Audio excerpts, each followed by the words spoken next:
Hello and welcome. Glitterhelm is a really high value farm. You get the guard helmet and the primitive chest, two great pieces to get lots of and get good ones for.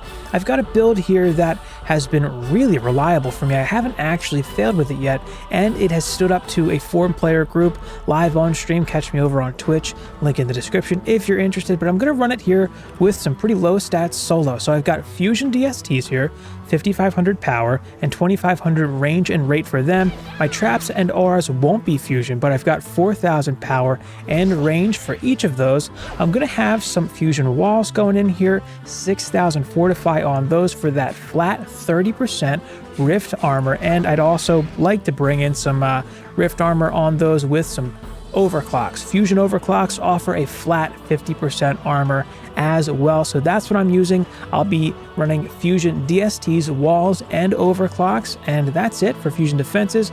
I'll show how I would work in a hybrid for a 4th defense on the last wave, but we're just going to run it with those 3 for waves 23 and 24, and at the end I'll talk about strategies for co-op as well. All right, with all that out of the way, let's jump into it. So there are a lot of good builds that work for Glitterhelm. This just happens to be the rifted adaptation of the build that I ran a ton of in 1.1. I have a video for it.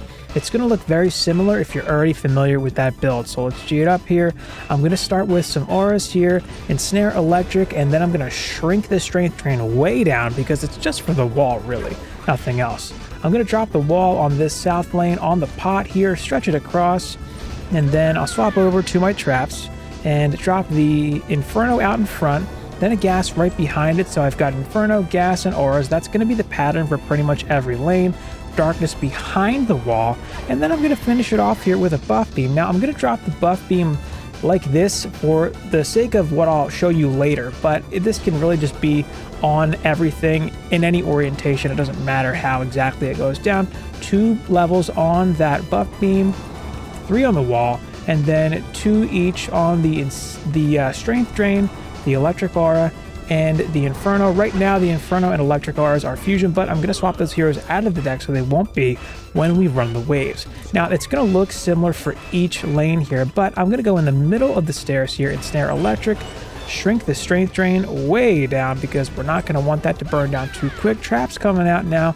The Inferno I stick up on this corner of the stairs here, and you don't really have to worry about Jin taking stuff when you're running Rifted with Fusion DSTs because they die really quick. And I kind of just go diagonally down the stairs with the traps here, and I drop this wall, the first node, I tuck it into this corner here because if anything's going to sneak through, it's going to be on that side, and I don't want that. And then I stretch it across as a 3D wall, swap over to the buff beam, and I'm going to drop the beam. This is for something I'm going to show you later. It can just go down and hit all the traps, no big deal. 2 on the beam, 3 on the wall, and then 2 on the strength drain, 2 on the electric aura, 2 on the Inferno. So these walls, they're going to take a beating, and the idea is we don't want them to go down before the ogre dies. If they go down after the ogre dies, it doesn't really matter. So I'm going to have my Inferno go around this corner a little bit, and then the gas right behind it. This darkness trap go just behind this yellow rock because I want my wall up on this rock here. I do add a tilt to the walls anytime I can, just because it kind of trips up the Dark Elves a little bit. They tend to not know as well how to get around that wall. If it's got a bit of a tilt, it's harder for them to jump over. The buff beam going down here, 2 on that, 1, 2, 3 on the wall, and I've got 2 on the Inferno. Switch over to the Aura Monk. I just ended with him because he runs faster to get back to the middle. Shrink the Ensnare, 2 on the Ensnare, or the Strength Drain rather. Shrink the Strength Drain, 2 on the Strength Drain, 2 on the Electric Aura, back to the middle. Okay, so for the middle, I don't need to shrink the Strength Drain because I wanted to cover both of these lanes. So Ensnare electric and strength drain, and then I'm going to drop a darkness trap. Now it could go on either side, but I don't like to put this in the middle. I want it to definitely get triggered. I don't want to take any chances with this getting triggered, so I'm going to drop it kind of over here. It could go on either side as long as some of the trigger is poking out across the wall. Speaking of which, I'm going to drop my first wall here, a 3DU EV wall here. I'm going to go on this intersection right here on the ground. It's hard to see where I'm shooting, but I'm going to drop this first node and stretch it across toward the bottom step, and just a 3DU wall is good close to the bottom step here. This little gap's not going to be a problem. And then I'm going to go over and do the same thing over here right in front of this blue stuff on this intersection here. the first node going down, and then the other end, I'm gonna have it on the stairs on the first step. That's fine there. Just make sure it's 3DU. Looks good. Okay, I'm gonna swap the traps out of the deck now. Bring in the Fusion DSTs. Now I've got 6 going down here. The first one, I'm gonna go on the left side of the square here. Drop the first DST, and I'm gonna angle it. Basically, I'm just gonna cover that crystal over there a bit. This doesn't have to be super precise, but that's the idea here. Pointed at the east lane, I'm gonna make sure that crystal and torch on the wall are covered a fair bit. I'm gonna do that one more time with this one here. And these DSTs are gonna do most of the heavy lifting for the major enemies across the map. We're gonna buff them with a boost monk and a striking gemstone. I'm sure no one is surprised there. So for the placement on this one, I like being kind of precise with this because we're going to fit all of these on a 4DU buff beam. Same deal here for the aim. And the tighter you pack these, the easier it is to hit that buff beam first try every time. So I'll show you exactly how to do that. But for these 2 DSTs here, I'm going to aim them such that they're kind of pointed. The right side of their aim is on that rock there, and we're going toward that lava fall on the right side of the screen there. The second one, or the first one, I guess, the one closer to me. And then for the one that goes behind these 2, I do aim this one slightly different. And I just use it to cover a little more of the wall. That's really all I'm thinking about when I aim this one. I want to cover just a little more of the wall there, so I'm kind of hitting that torch on the corner there. It's still going to get a lot of the stuff in the south lane. So I'm going to swap over to the buff beam EV here, and here's how I do this. Here's the trick. So there's a little tiny rock thing floating there. And then the actual bottom of the DST, I'm going to drop the first node in between them. And usually when I do that and I bring over the 4DU buff beam, I almost always get this first try. And you'll know everything is buffed if the ones on the ends have rift armor. Yes, they both do. So the ones in the middle, they're going to be buffed. I've got one more DU. I'm going to use that for a 1DU reflect wall. And that's going to help out with some spiders. And you can farm sirens here if you'd like. It's not really centered.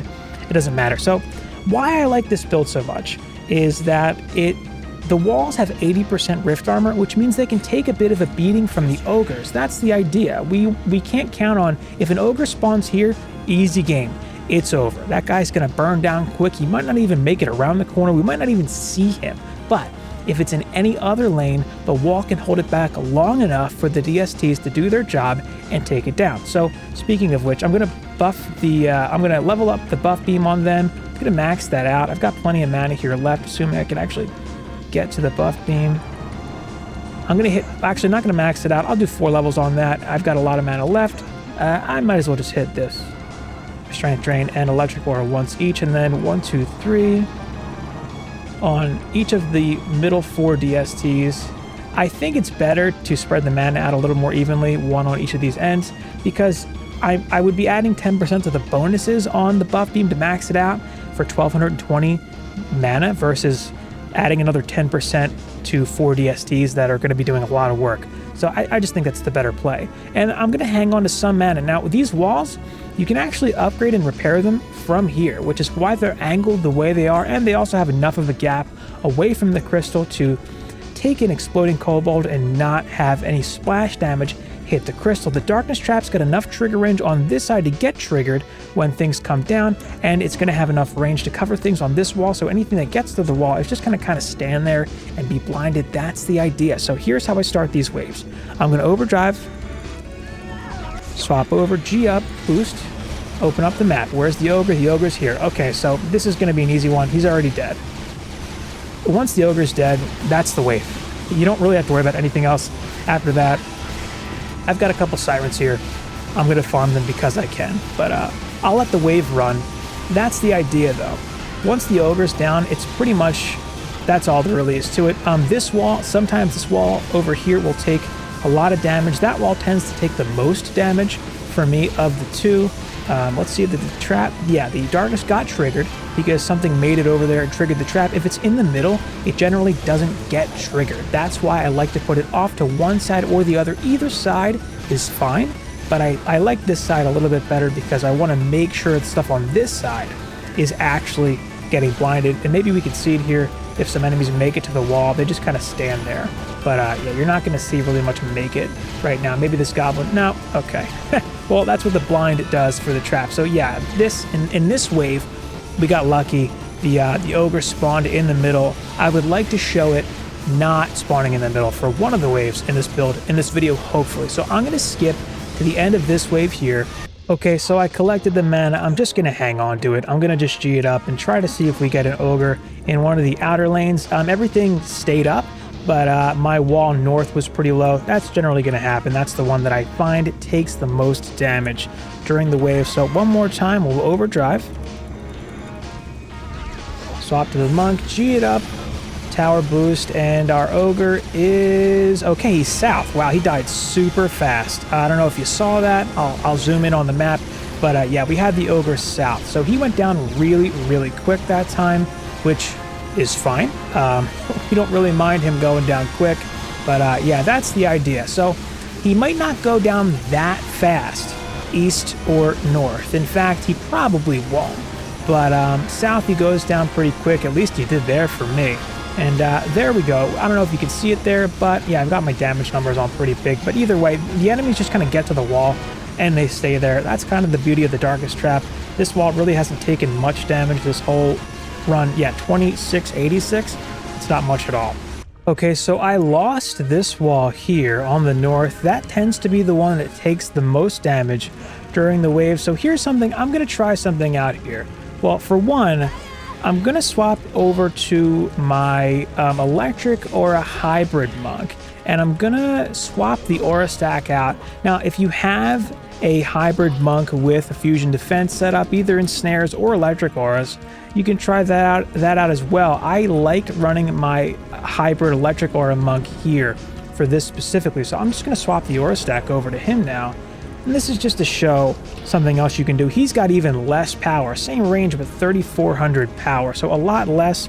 He's also got a DPS weapon here, and I leveled up his armor on all of his gear, so he can actually take a hit or two. He's got a striking gemstone with range upgraded, and yeah, he's one of my hybrids. I do use him here. This is really the only map that I use him. I had 2 ups each on those. I'm going to hang on to the mana again. I'm hoping for an ogre spawn either north or east, but here's what I'm going to do. Because this wall tends to take the least heat, and apparently the ogre dies super, super fast, I'm just going to throw a 2DU wall down over here, and let's see how a 4DU wall does north with a 2DU wall here. I'll throw 4 levels on it. I'm sure it'll be fine. I'll leave everything else the way it is, and let's head to the north. Now, the wall went down for me on the last wave, but it went down toward the end. I assume it had some dark elves on it or something. If it goes down after the ogre dies, it's fine. And with all of my gear on at like 8,300 or 8,400 for the walls, I pretty much don't lose anything. I haven't really yet, at least. But yeah, I'm going to drop the buff beam back on and still set it up the way I had it. I had 2 on there and 3 on there, and I am going to swap all of the aura stacks out, including the one on the east lane here. Strength to strength drain down, way down. And just another thing to consider, I've got very little fortify and defense rate. It just doesn't make a difference, really. It doesn't matter too much. It's nice having the active builder bonus to make up for the power loss, though. Ideally, the upgrade priority would be 1 on the wall, 1 on the beam, and then probably 1 each on the Inferno and Electric Aura. That's what I would do anyway, probably 1 on the Strength Drain as well. But let's let this rip here and hope for the worst case scenario ogre, hopefully 1 north. Let's see it. Get the boost going, and I've got, okay, east, I'll take it. So I'm gonna shift over to this side of the stack, and let's just watch the map. Now the ogre north and east, they tend to take longer to die, because there's a lot more going on in terms of enemies between your DSTs and the ogre, generally speaking. I'm shifted over on the DST stack, that way I've got an extra DST with that range to make it over to this ogre. Now sometimes too, things can get a little weird where the ogre, I'm going to just pop and upgrade this seat. That's what happens. I should have upgraded that sooner. When the DSTs are preoccupied, stuff just hits that wall and doesn't die as soon. But yeah, the idea here is to kill the ogre. I think he's actually dead. That might be a glitch on the map, or yeah, he's actually dead. But that's what I mean when the this wall takes a lot of damage. I guess it's only when the ogre's over there that this wall takes so much damage. You saw the night and day difference there between how much damage the wall takes when the ogre's elsewhere versus when he's over there. But yeah, that's me losing the wall. You can just pop an upgrade or repair on it. I let myself get too distracted with the map. But that said, it doesn't really amount to much if that wall goes down. These enemies, even if an orc makes it to the crystal, the blind, it prevents them from doing anything. Like this archer, he's within range to shoot the crystal, but he doesn't because of the blind trap. That's why I like the blind trap, or the darkness rather. But yeah, we're coming up on the end of the wave here. Now you could just shoot into this lane if you wanted to. If I was a little quicker on the draw, I could have just upgraded it, but I was distracted with the map. Either way, that's the idea. So if you get the ogre north, same deal. So I've actually had a scenario where the ogre was north and I had a poison siren, and all I did was shift over and the ogre went down. I actually didn't lose the wall in that case. Sometimes you lose the wall, sometimes you don't. Let's see it. I replaced it with a 4DU wall this time. And did it even take? Yeah, it took a good bit of damage. So the ogre, actually, what's nice about this lane too with the ogre is that he kind of gets backed up over here and hangs out, and he stops to throw his kobold right around here. The DSTs can target him when he's here, so he doesn't really make it to the wall that fast, and when he finally does, he maybe takes 2 or 3 swings before he goes down, generally for me. But yeah, that's the only scenario we didn't see in this run. So if you have another person with you and they have some fusion defenses, what I would suggest is, especially if you don't have a hybrid like I do here where I had some fusion electric auras in each lane, what you could do is you could have that person run fusion gas, and what that would allow you to do is it would allow you to go without these darkness traps. If your gas is fusion, nothing will be immune to them, not even poison immune enemies, so you won't have to worry about that. The darkness trap is really a backup for if you get poison sirens in the lane, more stuff will make it to the wall. If your siren in that lane is poison and those enemies become poison immune to your gas, so in that case you wouldn't need the darkness traps. The darkness I would swap for an explosive trap, and what I would do with that explosive trap is put it out as far into the lane as I could while still having it hit the beam. That way it'll get triggered more often and it'll contribute a meaningful amount of damage to the lane. And that's what I would do. You could also instead take that 90U and do literally anything else you wanted. You could add another DST if you wanted, or maybe some more traps here or bigger walls in the middle. You could do a 60U beam here and actually have both balls hit that beam. There's plenty you could do in that scenario, but this setup for solo for me and for co-op, it's carried really well on stream for me. You can catch me on Twitch if you'd like to see it. I do run it a lot. It is a high demand map. But what you can do with that second player actively is one of you can run a boost monk with the striking gemstone or whatever gemstone. As long as there's one striking, that's fine. The other person, I would recommend an apprentice. Now you could really run, as long as one of you is running a striking gemstone, the other could run really any gemstone. It could be powerful, it could be speedy, it could be another striking. You could run a genie if you wanted to. It's really up to you. But if you run 2 strikings, something interesting happens. So if you run a second striking, and I'll demonstrate it here too. If you run a second striking, what tends to happen is the 2 of the DSTs, the 2 that don't have a striking buff yet, will get it. And then the striking buff will go to 2 of your auras. Now, depending on exactly how you put them down, will determine which 2 get it. So if you were doing that in this case, I would have the Ensnare and Electric aura a little closer to you because I'd rather have them boosted. And then what you end up with is you've got 2 strikings. In that case, you'd have all 6 DSTs with the range buff, and then you'd have huge Ensnare and you'd have a huge Ensnare and Electric aura in the middle. That's kind of the optimal, I think, composition for a 2-player group. And then the 3rd player can either stack onto the DSTs with a different gemstone or roam the map. Same for the 4th player, but let's see what's in the chest here. I tend to not have very good luck when I record these runs. 360 all 4 tower stats. That's not too bad, actually. That's pretty good. And let's check out the chest here. 306 all 4 tower stats. Not great. 306 is kind of low. A shield. A 314 draft is not the worst. Man, that power roll is pretty low. All right, but that's the run here. Pretty slow because I was taking my time explaining things. 23 minutes, but all right. Let me know how it goes for you. Any questions, any concerns, feel free to hit me with them in the comments section. This is, again, my Boost Monk stats. He's only got 1760 skill. Just something else. You don't need much, but that's the run. And yeah, let me know what you think. Any questions or concerns, feel free to drop a comment. Links to my Discord and Twitch are in the description as usual, but that is going to do it for me here. Now, thank you so much for watching.